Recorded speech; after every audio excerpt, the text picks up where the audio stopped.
Hey solos, so you're going to Disney by yourself. Should you stay at Port Orleans French Quarter? Well, here's a little solo spoiler for you.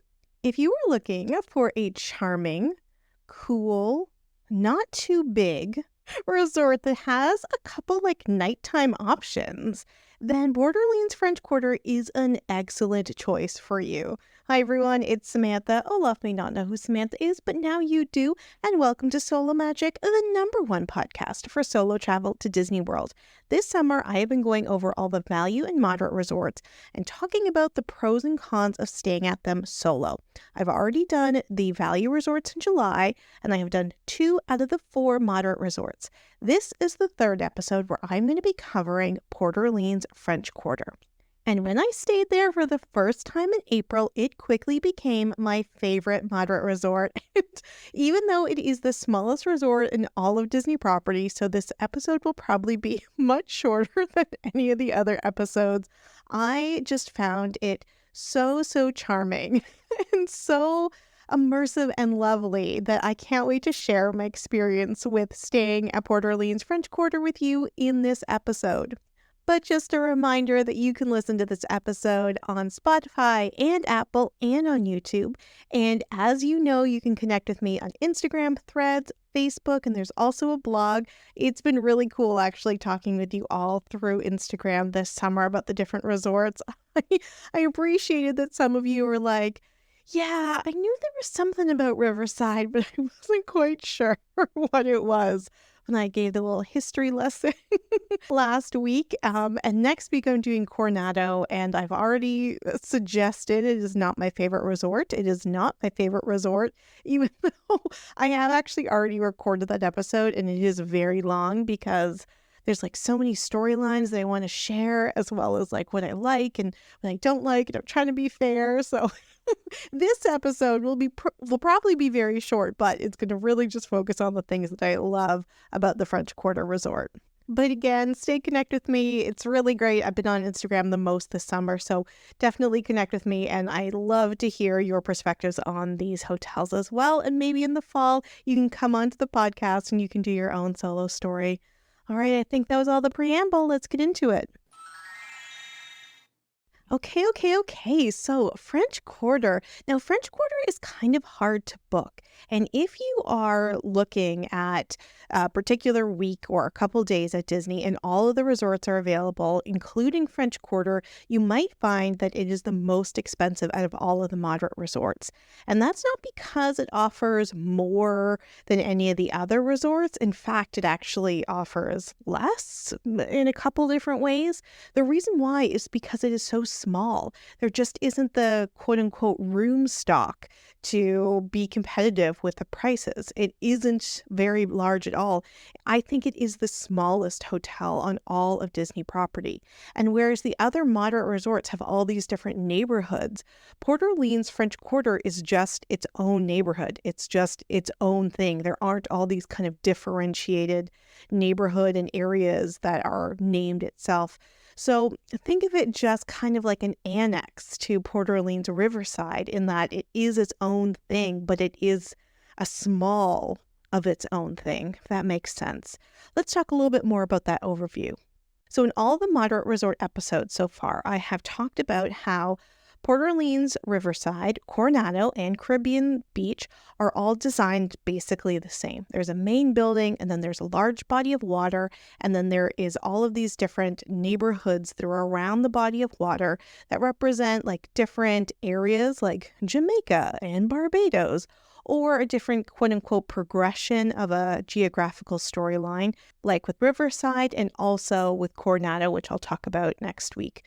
Although they confuse that considerably, and that's why I have an issue with it. But anyway, forget about that. Forget about that until next week, and then I'll just rant about the storytelling of Coronado. Every time I've done that introduction, though, I've said French Quarter is different. I'll talk about that later. And now we're at that later. French Quarter is different. It is not this kind of big circle around a body of water. In fact, just think of it as one whole neighborhood. When you walk into that main building, if you go straight, through that building, you'll hit the main pool. the only pool. And to the left and right is the neighborhood of the French Quarter in New Orleans. All of the buildings are exactly the same. They're all designed exactly the same. They're, of course, like colored different. They all have different colors to them. But it's not like you would go like with the Riverside, for example, to the Bayou section or to the main house section. Here, all of the buildings are basically part of that same storyline. And that storyline is the French Quarter in New Orleans. Now, I've said this a couple times, I'm going to say it again, that you should really think of French Quarter as a bit of an annex to Port Orleans Riverside. So Port Orleans Riverside are like the houses of people that live and work in the Delta, which was the original storyline. Then the idea was the closer you get to the city, the more money people have. And the city, in this case, is the French Quarter. And you can walk to and from the two hotels. It's about a mile walk between the two main buildings. And when I was there in February 2020, I was talking with some lifeguard staff and they were saying oh yeah, well, we used to be all one staff and now we've separated it. So even the management of the two hotels understood the hotel as kind of being the same but different. And to be honest, solos, I'm going to talk about this when it comes to quiet pools, that you should also just think of it as one big hotel. Feel free to go to Riverside and go to the restaurant there if you want to go and check out their big pool and their small pool and their pool bar and the different activities there. You can rent a bike at Port Orleans Riverside and you can ride the bike to French Quarter and back. Just think of it all as one hotel. Now, you might not want to because Port Orleans French Quarter is so cute and quaint that you're no, I'm just going to stay here in this little lovely ecosystem. Which is what I did when I was there in April. But know that there is that option to be able to expand to the Riverside if you wanted to. Now, at the larger moderate resorts, there are all these grouped neighborhoods that have the different themes. As I just said, there are no neighborhoods at French Quarter. Instead, there are 7 different buildings that are all just numbered, and they all are the same kind of similar design. They're 2 to 3 stories. There's a lot of beautiful iron lattice work with different colors, and it really, really feels like the French Quarter. There's cobblestone walkways. There's sidewalks, so it's you're walking on the street, and then you can go up on the sidewalk. There's all these manicured parks and green spaces that mimic the same types of parks and green spaces in the French Quarter in New Orleans. And I've been to New Orleans a couple times, and I'll tell you, I will choose Port Orleans French Quarter over the real French Quarter any day. And I know, some people just love it. And some people, every time I've come back and talked about my experiences with the French Quarter, people, especially my American history friends, are no, you have to go back. Okay, fine, I'll go back, but the Disney French Quarter Hotel is cleaner, there's fewer drunk people, it's also much safer. When I was in French Quarter last, I fell a couple times because the city is literally sinking, and so all of the cobblestones are not straight. But guess what? At Disney, you don't need to worry about that. I actually was thinking a lot when I was at Port Orleans French Quarter about accessibility, because in comparison with the rest of the hotels, this really does feel like a street with a curb and then a sidewalk. And so I do actually wonder what the accessibility is like if you have mobility devices.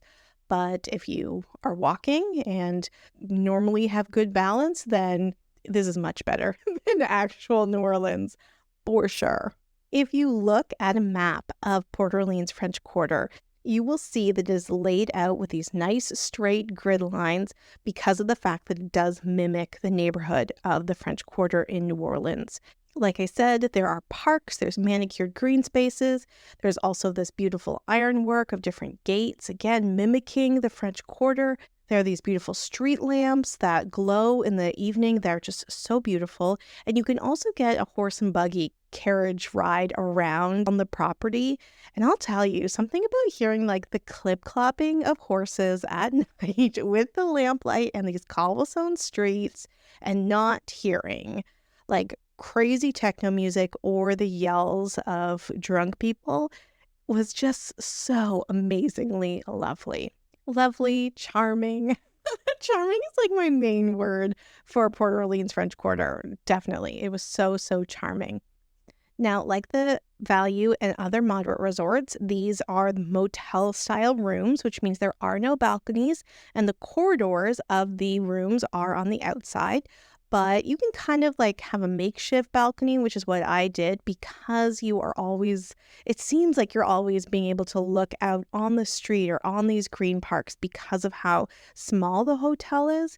There are, of course, rooms that will face the parking lots, but generally, it is very inward facing, this hotel. And maybe that's just because it's so small. The end of the resort is that river where you can take the boat to Disney Springs or you can take the boat back to Riverside. Like with the other resorts, there is parking lots circling the rooms. It's like the main building, the water, and then there are like a circle of rooms outside that, and then a circle of parking outside this. This is not like that. Of course, again, there is parking on the outside, but generally those rooms face inward. And so it is so much nicer just to kind of lean out on the corridors and kind of think of it as a balcony to be able to just, again, like watch the horses go by or just take a look outside the river. Now, the river rooms are more money, but the river rooms are farther away from the main building. It's not a big resort. It's not a huge walk, but I always kind of imagined if I stayed there, I would stay there to be able to just like sit and look at the water and watch the water and have this river view. And I didn't like upgrade to a river view on the trip in April, and I didn't need to. And in fact, I'm really, really glad I didn't because I was able to face inward and really like get the spirit of Port Orleans French Quarter more so than if I was facing the river and then like not part of the French Quarter community, if that makes any sense. Okay, let's talk about public areas. So the main building is like H shape. You walk in and there's this beautiful fountain and it's like has a glass ceiling. It's very lovely and airy. And to the right is the lobby as well as a gift store. And there's an arcade like hidden back in there somewhere. And in that lobby, when I was there a few years ago, it was the first time I noticed a smell to a lobby. And I walked in and I was like, why does it smell like that? How can I get my apartment to smell like that? And one of the cast members was like, oh, we don't really have any room sprays or anything. And then one cast member was like, but if you like look online, there are places that do sell things like that. So go check it out. So that was actually pretty cool. So anyway, there's the lobby and the gift store on one side. And on the other side of the H are the food options. There is a quick service restaurant called the Saskalooga Floatworks and Food Factory, and it is the smallest quick service of all of the value at moderate resorts. And my default was always to do mobile order, but it is so small you don't really need a mobile order. And actually, there's a lot of cool options if you just like go up and order from the different cast members who are there. There is like a plate that you can get where you can pick a protein, you can pick different sides. It's all like Southern New Orleans style food, which is a really nice option. And because it is so small, it's not like the quick service restaurants or the food court style restaurants at the value resorts are so big that you get lost. But sometimes sometimes in the evening, it just does feel very chaotic and cavernous with all the different families. And this is so much smaller, and I don't know, I found it really easy to navigate, especially during breakfast time. I was able to get like these little Mickey omelets. It was very nice. And there was also like this cooler case that had things I hadn't seen before, like a cold brew in a can. And that's because they don't actually have a coffee bar there. So definitely go check out their quick service and don't mobile order because you will find some other, even like more grown-up options there than you will on the mobile order. And I said that I didn't like the seating at Port Orleans Riverside at their quick service. Like I found it really cavernous and really impersonal. Like I didn't really like it. But the seating area at the Port Orleans French Quarter quick service is like kind of cool. I don't know. It's like much, much smaller and it's Mardi Gras themed. So there's some really cool artwork and there's some Princess and the Frog nods. It's really, I don't know, it's really nice. And again, much smaller, which I feel like is much easier to navigate when you're solo. There are some tables that you can sit at outside. And depending on what time you get there, sometimes it's really easy to get a table and other times you just like walk around eyeing people like you're a seagull being like, are you leaving now? Are you leaving now? So there are those options as well. Now, I have said that one of the things about the moderate resorts is that there is an additional food option at the moderate resorts than there are at the value resorts. So at the value resorts, you're only getting that quick service. But at the moderate resorts, there is an additional restaurant option. At Caribbean Beach, there's a family-style restaurant. At Riverside, there is an a la carte restaurant. At Coronado, which I will go over next week, there are actually a lot of options for a couple different reasons.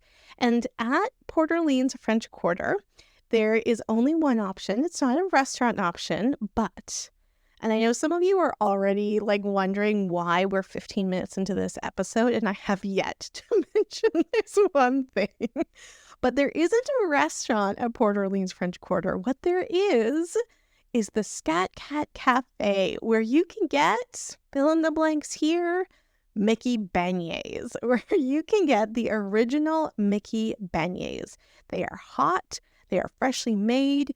You can get them with booze. You can get them with like just the powdered sugar. You can get them for any meal of the day. They are the reason why people will come to Port Orleans French Quarter, not even to stay, just to eat these beignets. And yes, you can get beignets now in the Magic Kingdom by Tiana's Bayou Adventure, but they are not the same beignets that you can get at Port Orleans French Quarter. The Port Orleans French Quarter beignets are delicious. And like I said, fresh and hot. They rival the beignets that you would get in actual New Orleans. So yeah, they're definitely delicious. And a lot of people get them for breakfast. Personally, I think that's like a little full on, but hey, it's your solo vacation. You do you, bibbidi bobbidi boo. Like, you get them however you want.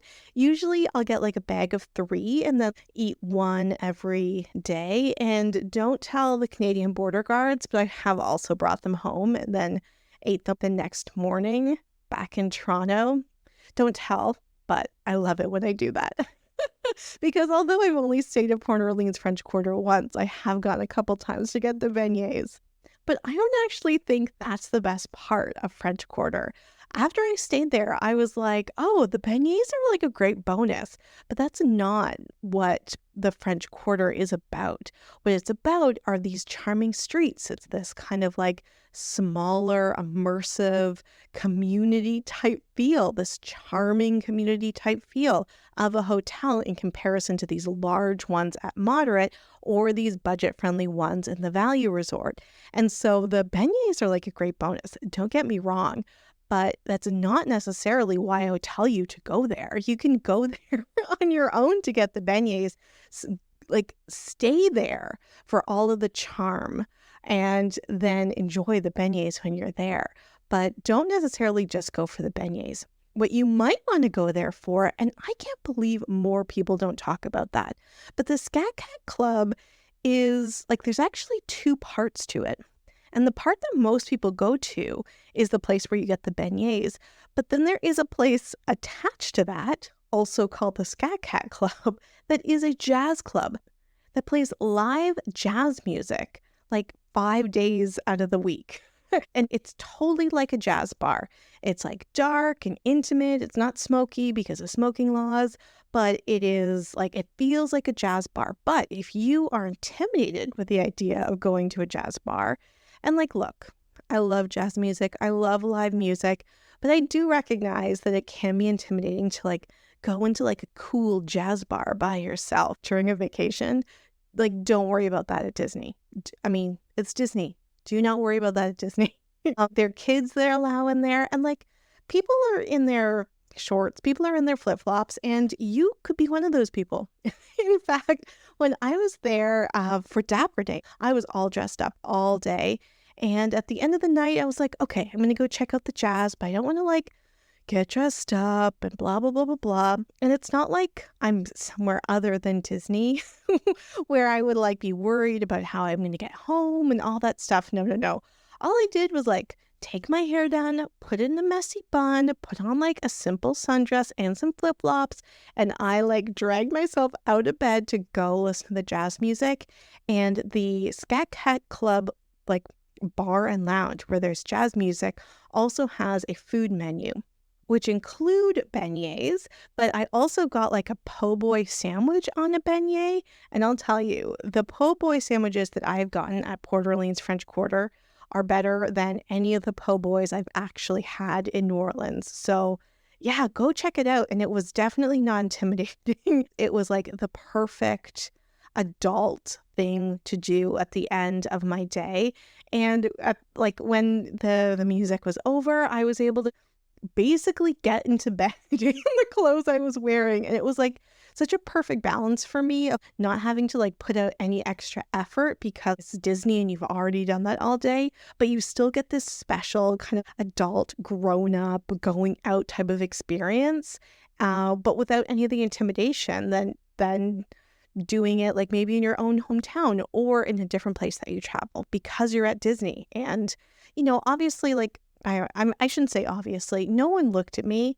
I mean, some people looked at me because I looked really cute earlier in that day. I didn't necessarily look cute at that time of the day, but I'm just saying, like, nobody looked at me or anybody else and thought like, oh, ooh, by yourself, huh? No, everyone was like just doing their own thing. So just do your own thing solo. Do not worry about what other people are thinking. Unless what you're worried about is me thinking that you could be doing more and cooler things. And in that case, I would say, I am thinking that. So go stay at Port Orleans French Quarter and listen to the jazz music. Now, of course, you can always go and listen to the jazz music if you're not staying at this hotel. You would just have to get there via boat from Disney Springs, or you would need to take the bus from one of the parks. So you can always listen to the music, but you're going to have to get there yourself. Okay, other public spaces. Well, there's not a lot of other public spaces. There's only one pool, and it is not quiet. There's a big, giant water slide, and it's kind of like Mardi Gras parade theme. It's a big serpent with a king, and it's very cool. I've gone down it a couple times, but there are no quiet pools at this resort. And I have said a few times I feel just like uncomfortable hanging out in the big pools. As a solo adult, it can feel and be a little creepy to just be an adult in a pool full of kids. But this particular pool is designed with a whole bunch of kind of like nooks and crannies, and there's like a little bit of a waterfall. And I actually found this pool very comfortable to go in by myself as a solo. I didn't feel like I was in the kids' space at all. There were a couple of walls I could just kind of lean and just relax in the water and then go down the water slide and then go and relax again. So it was definitely a pool that I swam in as a solo that I did not feel uncomfortable in. But I also went at night. I think during the day, it would definitely feel like a lot more hectic. So again, you can check that out. But you can also just go to the quiet pools at Riverside. Look, the quiet pools at Riverside, just go to the quiet pools at Riverside. If you want to just have a quiet pool experience, don't even worry about it. The pools are all for the particular hotel guests. And so you shouldn't be pool swapping. That's not allowed. And there are some pools, like the beautiful pool at the Yacht and Beach Club, the big sandy pool. That's the best pool on property. And you have to swipe in and you need a wristband and all that stuff. At the quiet pools at Riverside, you can just walk right over, walk in the gates and go swimming. And no one is going to say anything. No one's going to say anything. There's not even going to be anyone there to say anything. So if you want a quiet pool experience and you're staying at French Quarter, just go over to Port Orleans Riverside. It doesn't matter. I guarantee you it doesn't matter. So just go and enjoy. There is a pool bar at the Port Orleans French Quarter pool. I really wasn't impressed by it at all. The pool bar at Riverside has all this outdoor seating where you can just kind of go and chill and watch the pool. This pool bar at French Quarter felt like far away. I don't know. It felt like a bar kiosk that was like popped up outside the pool. I don't know. It was weird. So don't go thinking, oh, I'll just go hang out at the pool bar at night and like watch the pool. No, you can't really do that at Port Orleans French Quarter. You can at Riverside. So you can walk over to Riverside and like go hang out at that pool bar. Again, not a big deal. Just go do it. So there's that as a downside as well. But like also if you're going to drink, go to the actual bar that they have. That's very, very cool. Go and drink there. There is a hot tub and a laundry facility that is like around that same area, but it's all a little spread out. Not a lot spread out, but like the hot tub and the laundry facilities at some of the pools at different hotels, you can see those from the main pool. And here you have to like get up and walk a little bit. Again, all very close by, but it's a little bit more spread out than it is at the other hotels. Not a huge deal, but a slight deal. And finally, transportation. So because this is such a small resort, it is not like the other moderate resorts where there are multiple bus stops where you would go and wait at that bus stop until the right bus came around. This resort only has one place to get the bus. In that sense, it's kind of like the value resorts, because at the value resorts, there is only one place you would go to get the buses. But the difference at Port Orleans French Quarter is that it's still a moderate resort. And so the bus bay is shaded and there's seating and it's a much, much more comfortable place to stay and wait for the bus. And that's right outside the main building. Now, the building that I stayed in was actually very close to the buses, so I didn't really think about the walk to the buses at all. If you are in some of the like further away buildings, especially the ones that face the water, like, yeah, you probably have a little bit of a walk. It wasn't a huge deal for me, and it was quite a comfortable place to wait for the buses. But if going to the parks is like the main thing that you're planning on doing, then it's no Skyliner. You know what I mean? But as I mentioned a couple times, there is also boat transportation as an option at this moderate resort, and that will take you to Port Orleans Riverside. And it will also take you Disney Springs. And I actually found I did not go to Disney Springs as many times as I do when I'm staying at Riverside. When I was at French Quarter, I just felt like everything was there. I didn't feel any need to go into like an evening walk around at Disney Springs. Whereas at Riverside, I was always like, okay, it's time for Disney Springs. I didn't feel that with French Quarter. I just felt like staying there. But there is that option for the boats as well. And you can catch the boat right outside the pool. So very, very close. Everything is close. Like when I say they're kind of distant, I just mean relatively speaking.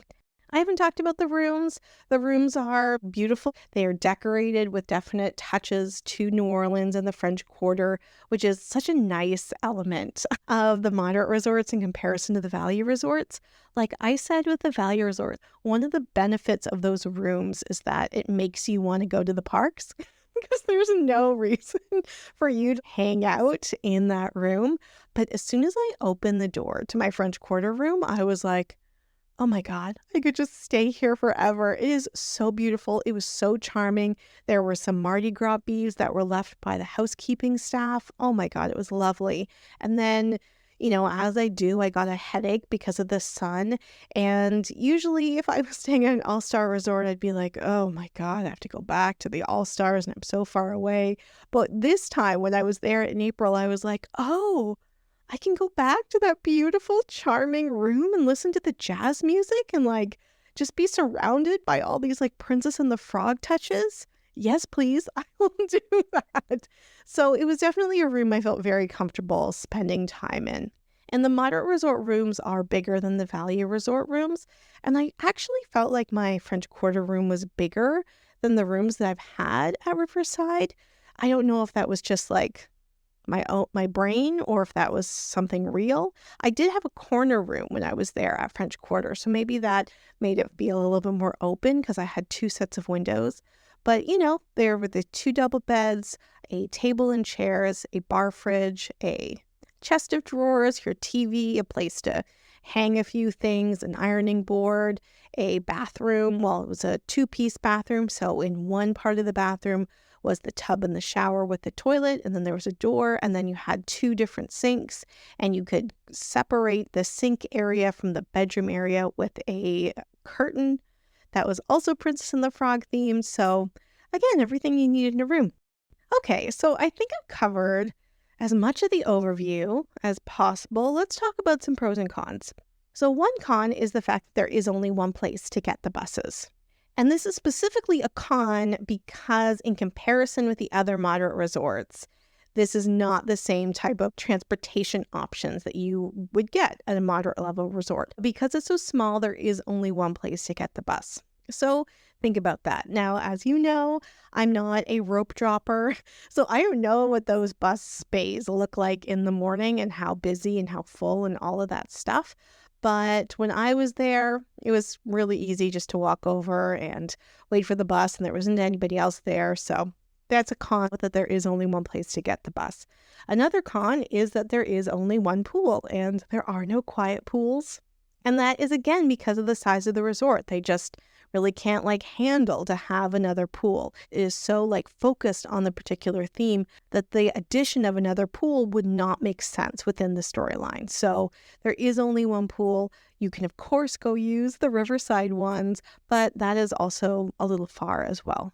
The other con is that there isn't a full restaurant option. There isn't a full restaurant option like you can get at Caribbean Beach or Riverside or at Coronado. But I do feel like the uniqueness of the jazz bar and the beignets do make up for that. I really can't think of any other cons. I guess one other con is that it is more expensive of the different moderate resorts, and it's up to you whether or not you think that additional $50 or $100 makes sense. And again, it's not because you're getting anything extra, really. It's just that they don't have the room stock to have competitive pricing. Now, as a Canadian, because we have the exchange rate, when something is $50 more, that's actually $75 more. And so I'll really think that's why I only booked it that one time. Is it really worth that extra however much money in comparison to Riverside? And that's why I've only stayed there once. And I don't know, for me, it really was. But it did feel like it would be a special experience. It's not a resort that I would Pop Century is a good standard. And Riverside, there's so much that you can see and do there because of how immersive it is. It's also a really good standard. This felt very special. And going for Dapper Day, because I was already all dressed up and I was able to take some beautiful pictures in the landscaping, it made sense. So I wouldn't necessarily do this as a standard hotel because of how special it is. And I do think the additional price then makes sense. So that's up to you. I would definitely experience it. If you have heard this and thought it would be charming, I would definitely try to experience it. But just flagging that, again, it's not you're getting, it's not you're getting deluxe level service. It is still a moderate resort. All right, so pros. The pros are how charming it is and how small it is. And I think actually that's really great for solo travel. You don't want to get lost in a particular hotel and get kind of overwhelmed with all the people and all the spaces. I do think that the smaller size is a pro for solo travel. And also, I think it is quite a romantic hotel. And, when you're doing solo trips, you should think of it as taking yourself out on a date. And so it is kind of nice to have this touch of romance, I think, in the hotel as well. It felt romantic, but it didn't make me long to be there with a romantic partner, for example, because if a romantic partner is not going to appreciate Disney, then you just appreciate it on your own. So I really found that charmingness really lovely, but I didn't necessarily make it feel like I wish I was there with somebody in a romantic way. You know what I mean? Oh, that got weird. All right, another pro, speaking of romantic encounters. Oh, no, that's weird. There is also the jazz bar, which I guess has a different romance to it.